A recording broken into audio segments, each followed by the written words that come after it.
Here's my top 5 ways of making gold in New World. Now the first one is one that you've probably seen in every other gold making guide video. It just happens to be probably one of the best ways of getting gold, and it's really easy to do if you are advanced enough with your refining professions. And that is simply to ensure that you are selling your cooldowns. What we mean by selling your cooldown isn't actually to sell the cooldown itself, it's to get the materials yourself and sell the end product. And this is stuff like Asmodeum being the absolute classic, but you've got stuff like runic leather, phoenix weave, runestone, all that kind of good stuff. Now whilst it's true that doing this every day will give you some good gold over the long period of time, some cooldowns aren't necessarily as valuable as others. So what I would recommend is to take a moment and to do the maths, add up the amount of materials needed to get what you're trying to craft. If you're getting a decent enough profit from doing it, then go ahead and do it. Keep in mind you will have to pay taxes if you're buying stuff from the trading post, and when you're selling, if you're selling via the trading post. Obviously if you go ahead and farm the materials yourself, then it's all profit, but it is actually still often worth doing just buying the materials and then selling the end result. Bit of an obvious one, but I did have to put it in because it actually is worthwhile doing if you're not doing it already. And the next one is kind of a 2-for-1 deal. We're basically going to combine doing the solo chest runs with getting faction points and then buying stuff from the faction vendor and selling that.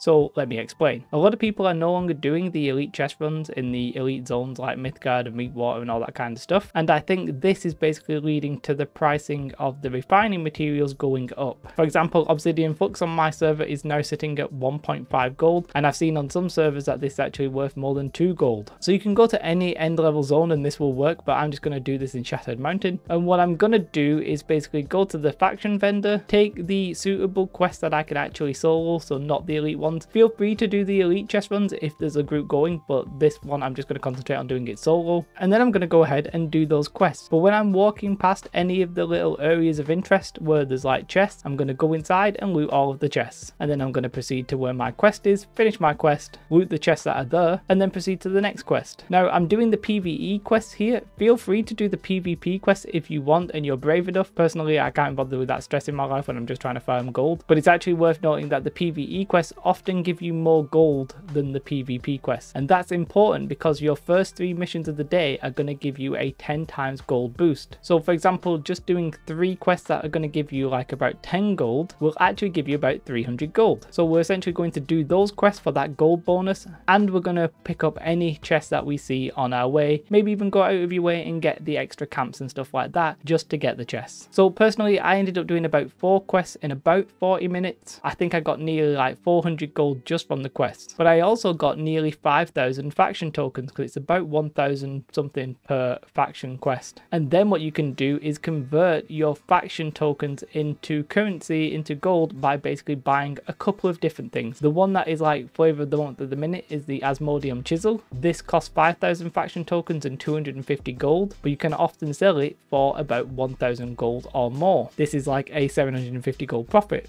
obviously. But the other options are the chunks of consecrated iron, which don't cost as much in terms of actual gold. I think it's like 10 gold and 3,000 tokens, but the value of that ultimately is only like 300 gold or whatever it is on your server. Another thing you can buy is the runes of holding. Just check what's on your server, check on the trading post and see which one's going to give you the most bang for your buck. And then obviously with these chests you're going to get the Obsidian Flux and all the other kinds of refining mats. If you sell them, I think in my case I probably would have got a very easy 300 gold. Also, whilst I was walking about in Shattered Mountain, I picked up some wire fiber. You might get that, you might get orichalcum. I think I also got some of the like elemental creatures from those logs. Just sell them if you want the gold, or keep them if you need those items. I think if I would have sold everything, I probably would have made about 2,000 gold in about 40 minutes, which whilst not amazing, I think is actually something reasonably easy that you can do once a day. Also worth noting that from those chests, you could get lucky and get a trophy crafting mat or something like that, which can be worth 5,000. The next tip is to not rule out your tier 1 crafting materials. Obviously stuff like orichalcum on some servers is going for like quite a hefty amount, but the tier 1 materials can still actually net you some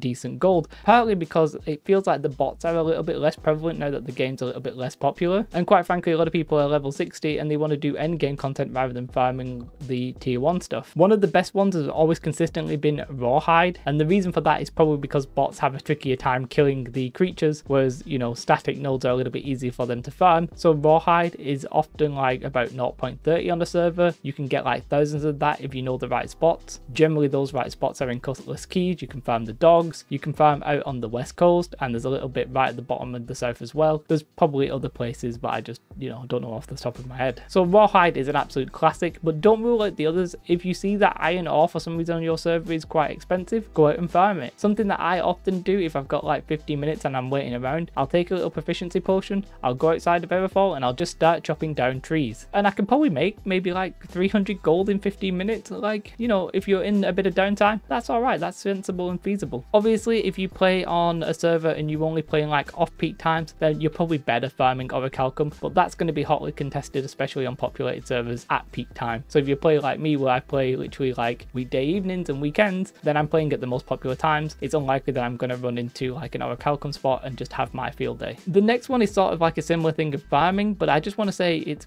possibly worth farming just on the motes. So motes seem to be trending upwards, especially motes like the fire mote and the death mote, because the quintessent versions of those are actually used in holding stones, and holding stones are quite popular right now because everybody wants to do the mutations and that kind of thing. But also there are certain times when certain gems will be worth more in people's armor because of the mutations. So like for the fire ones, it's the amber gem, which I believe requires the fire quintessence. I could be wrong there. So you sort of have a double reason to farm fire quints at the moment. So the price of them on my server has been going up and up, and if you can find a decent farming run, then you're pretty much set to just making some gold. The next gold making tip is to simply sell your expedition orbs. Now you can either do this as the full orb or actually just running the expedition yourself. Quite frankly, you can buy an expedition orb from the faction vendor for relatively cheap, and it's not that expensive to craft, but you can still relatively easily sell a slot for maybe like 1,000 gold per player. So you'll get 4,000 gold from the rest of the players, and you'll get 1,000 gold pretty much from being in the expedition yourself, easily recouping your cost and making a tidy profit. Those are just 5 tips on how I think you can make gold right now in New World. Things are always changing. There's always opportunities that maybe something in the game's going to affect something, and if you see that coming and you buy lots of it beforehand, well, you can end up being very rich indeed. Like at one point, orichalcum was literally 0.01 when it came to the ore, and now it's at least like 2 gold. So like, you know, if you would have bought a shed ton of that, you'd been super rich. We would have been like Bitcoin millionaires, but in New World, which is probably less impressive. Let me know in the comments if you think I missed anything obvious, like a really good way of making gold. Also, please consider coming watching me on Twitch. I would claim it's the best stream on Twitch, but that would be a lie. But consider it anyway. Like and subscribe. Have a most beautiful day.